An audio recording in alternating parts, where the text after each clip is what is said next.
বিসমিল্লাহির রহমানির রহিম। সপ্তম শ্রেণীর প্রিয় শিক্ষার্থী বন্ধুরা, কেমন আছো তোমরা সবাই? আশা করছি ভালো আছো।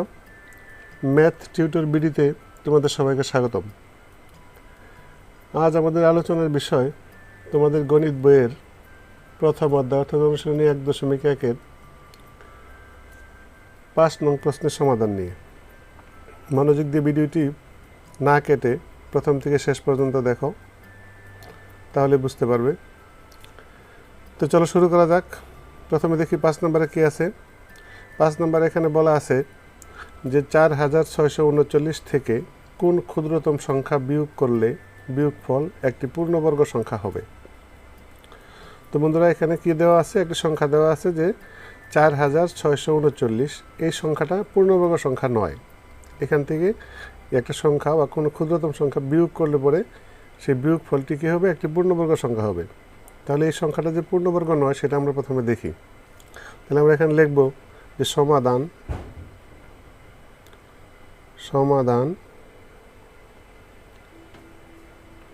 তাহলে আমরা কী করব? প্রথমে আমরা এই যে সংখ্যাটা আছে, আমাদের এই যে সংখ্যাটা দেওয়া আছে, এটাকে আমরা ভাগের সাহায্যে বর্গমূল নির্ণয় করব। তাহলে দেখো আমরা এখানে লিখি যে 4639। তো ভাগের সাহায্যে বর্গমূল কী করে নির্ণয় করতে সেটা আমরা জানি। প্রথমে আমরা কী করব? ডান দিক থেকে বাম দিকে জোড়া জোড়া মিলাবো। তাহলে জোড়া জোড়া মিলাইলাম। এখন আমরা কী করব? যথারীতি ডান পাশে আমরা একটা খাড়া দাগ দেব। দেখো, তারপরে আমাদের প্রথম জোড়া কত আছে? 46। এই 46-এর আগের যে বর্গ সংখ্যাটা আছে সেটা আমরা জানবো। যে 46-এর আগে বর্গ সংখ্যা আমাদের কত? আমাদের 46-এর আগে একটা বর্গ সংখ্যা আছে, সেটা হলো কত? 36। তাহলে 36-এর বর্গমূল কত? 6। 6 আমরা এখানে লিখবো। তাহলে 6 এবার আমরা 6 মনে করবো। তাহলে 36 আমরা 36 লিখলাম। এখন কী করবো? বিয়োগ করবো। তাহলে বিয়োগ করলে কী থাকে? আমার 0 আর থাকে 1, তাহলে 10। এবার আমরা কী করব? আমরা এই বাম পাশে একটা খাড়া দাগ দেব। আর এখানে ভাগফলে কত আছে? আমার 6। 6-এর ডবল আমরা লিখবো। এখানে একটু ফাঁকা রাখবো, একটা সংখ্যা যাতে বসানো যায়। তাহলে 6-এর ডবল 12। এবার আমরা এই 39 উপর থেকে, অর্থাৎ এক জোড়া উপর থেকে নিয়ে আসবো। এখন আমরা এইখানে ভাগফলে যে সংখ্যা বসাবো, এখানে বাজকে আমরা সেই সংখ্যাটাই বসাবো। তারপর আমরা ভাগফলের সংখ্যা দ্বারা এটাকে গুণ করব। তাহলে দেখো এখন আমরা কী লিখতে পারি এখানে। তাহলে এখানে আমরা যদি এখন 8 দেই, এখানে একটা 8 দেই, তাহলে আমাদের কি হয়? 8 আর 64, 4 হাতে রইল 6, 8 দুগুণে 16 আর 6, 22-এর 2 হাতে রইল 2, 8 2-এ 10, অর্থাৎ 1024। বন্ধুরা, এবার আমরা যদি বিয়োগ করি তাহলে দেখো 4 আছে 9 কত হইলে? 5 হইলে। তাহলে 3-এর থেকে 2 গেলে কত থাকে? 1, অর্থাৎ কত আমাদের অবশিষ্ট থাকলো? কত? 15। তাহলে এই যে 15 যে অবশিষ্ট থাকলো, আর তো আমরা ভাগ করতে পারি না, আর আমাদের উপরে নাই। তাহলে কী হইলো? আমাদের বর্গমূল পাইলে আমরা কত? 68। অর্থাৎ এখানে অবশিষ্ট থাকলো। যেহেতু ভাগের সাহায্যে বর্গমূল পাওয়ার পরে অবশিষ্ট থাকলো, সুতরাং আমরা বুঝলাম কি যে এটা পূর্ণবর্গ হলো না। তাহলে এখানে আমরা লিখব, আমাদের কিছু বিবরণ লিখতে হবে এখানে। তাহলে আমরা লিখব যে এখানে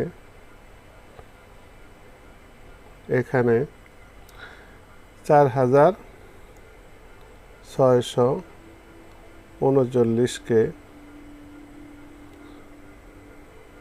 ভাগের সাহায্যে বর্গমূল নির্ণয় করতে গিয়ে ভাগের সাহায্যে বর্গমূল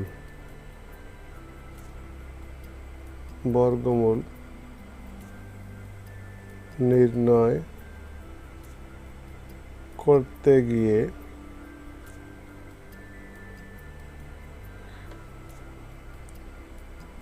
দেখা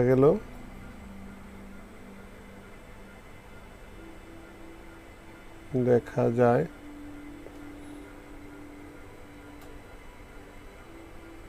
15 অবশিষ্ট থাকে। সুতরাং প্রদত্ত সংখ্যা, দেখো এখানে লিখব কি? সুতরাং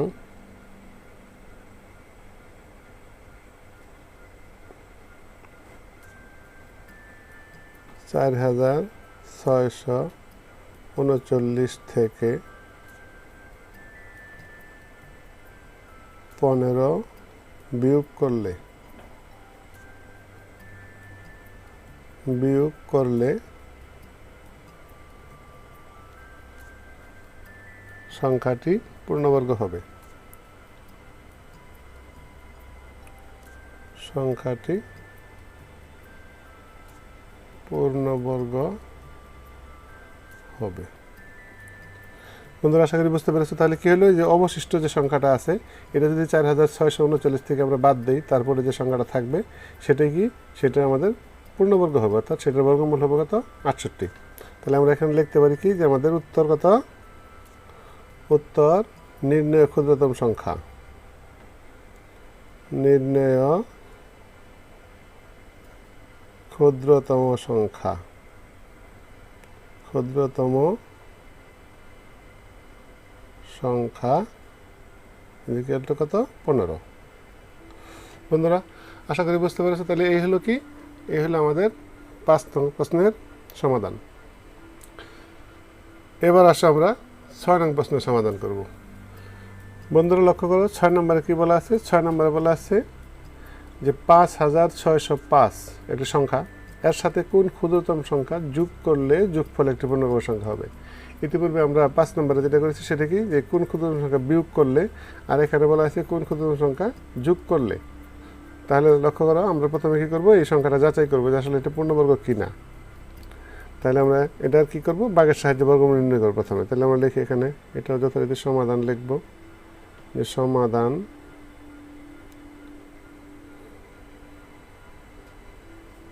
তাহলে আমরা এটা সমাধান করি 5605। তাহলে এটা আমরা জোড়া জোড়া নিব। তাহলে এটা জোড়া জোড়া নেওয়ার পরে কী করবো, আমরা এটাকে বর্গমূল করব। তাহলে দেখো আমাদের প্রথম জোড়া কত আছে, 56। তাহলে 56-এর আগে যে আমাদের বর্গ সংখ্যা সেটা কত আমরা জানি, 49। তাহলে 49-এর বর্গমূল কত আমাদের 7। তাহলে 7 7 49। আমরা যদি বিয়োগ করি তাহলে কত থাকে, 9 আছে 16 হবো, 7 হইলে 7। এখানে আমরা কী করব, বাম পাশে দাগ দিব এবং 7-এর ডাবল আমরা লিখব। 7-এর দ্বিগুণ কত, 14। এখানটা জায়গা রাখছি, এখানে একটা সংখ্যা যেন বসানো যায়। তাহলে আমরা উপর থেকে 0 5 এবার কেটে নিয়ে আসবো। লক্ষ্য করো বন্ধুরা।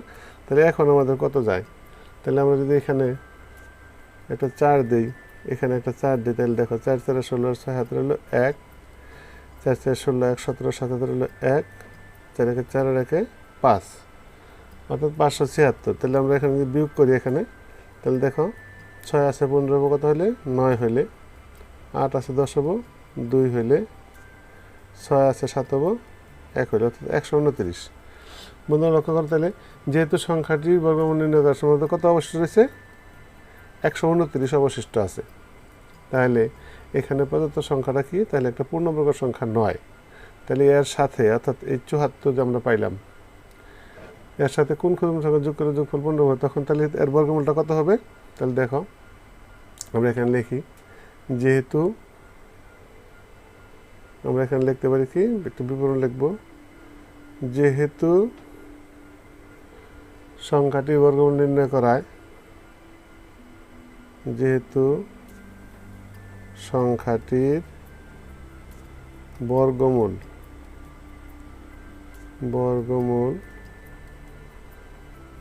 নির্ণয় করার সময় বা নির্ণয় করতে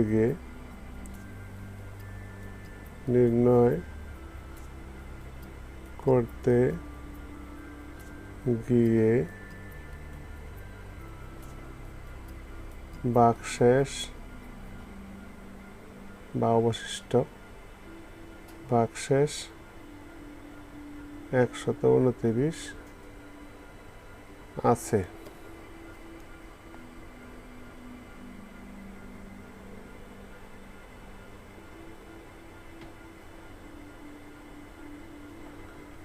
কাজেই সংখ্যাটি পূর্ণবর্গ নয়। সংখ্যাটি পূর্ণবর্গ নয়। তাহলে অতএব কী করতে হবে, দেখো যেহেতু সংখ্যাটি তাহলে 56-এর সাথে পূর্ণবর্গ নয়।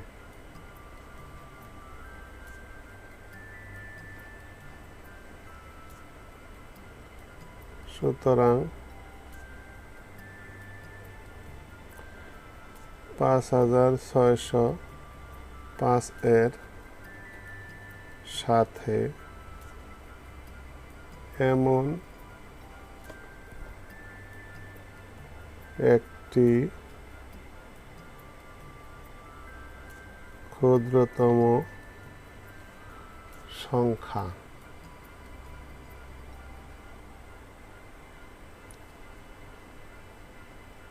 যোগ করতে হবে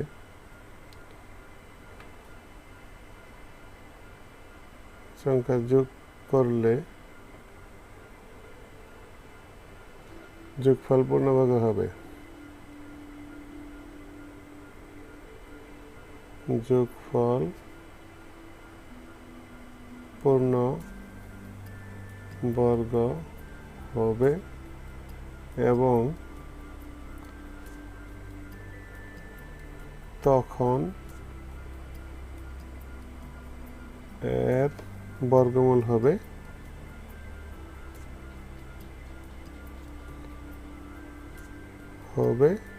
এখন কত আছে ৭৪, তখন কত হবে ৭৫,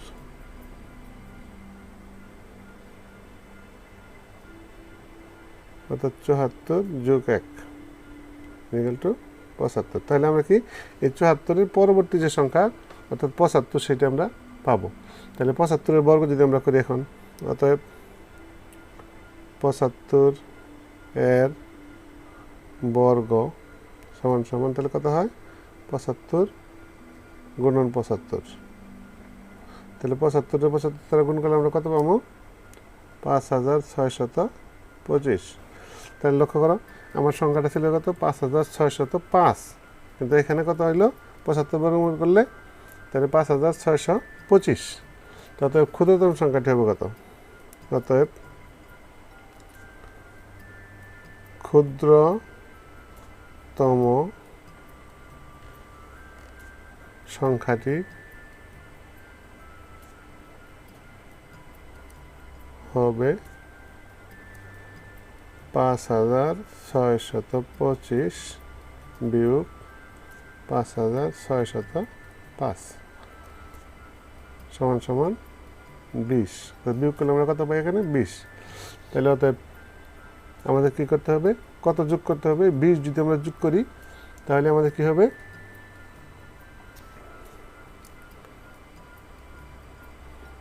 অতএব আমরা লিখব অর্থাৎ ২০ যোগ করলে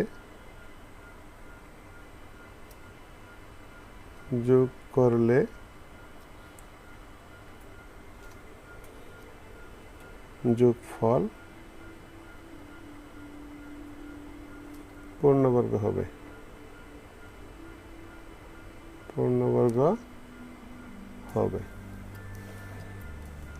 অতএব নির্ণয় ক্ষুদ্রতম সংখ্যা কত, তাহলে আমরা কত পাইলাম নির্ণয় ক্ষুদ্রতম